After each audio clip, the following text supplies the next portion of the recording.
big theme of the Botanic Gardens and the Paul Smith Children's Village is sustainability. And lots of people talk about single-use plastics. So water bottles, soda bottles, this is a simple toy we can make using one. Again, so you need to cut off the bottom.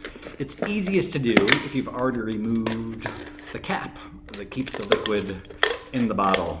And that way there's not a big pop when you go to cut the bottle apart. So we have the top, we have the bottom, and we have the bottle.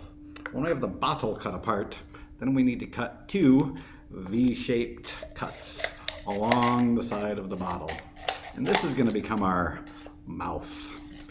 And it can be the mouth of, depending on the color of your bottle, a shark, or an alligator, or a crocodile, or it might be the mouth of a dinosaur. At this point, it's really easy to put your bottle cap back on the neck of your dinosaur, or your crocodile, or your shark. But the very ends of your bottle, where it comes together as a V, it's a good idea to round those, because this is going to be a throwing toy. In throwing toys, we don't want to have sharp edges.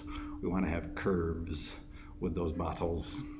So if this becomes the mouth, what do we do with the bottom? The bottom, we need to cut in half, because the bottom, and this part's a little harder to cut, the bottom becomes the eyeballs.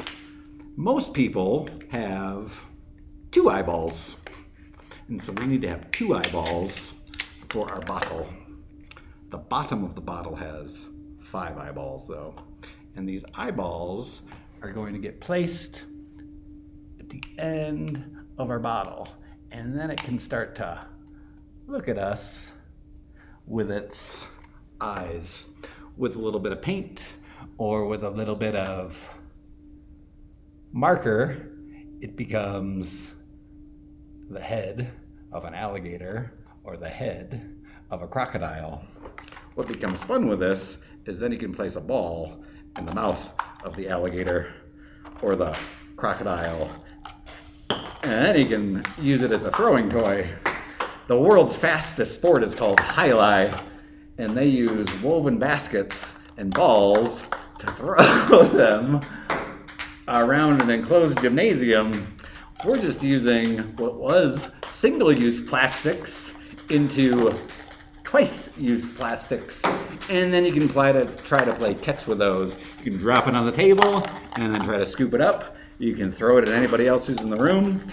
If you're not fortunate enough to have a plate full of ping pong balls like me, then you might need to play fetch a little bit to get those ping pong balls back. So a simple throwing toy, alligators, crocodiles, sharks, dinosaurs,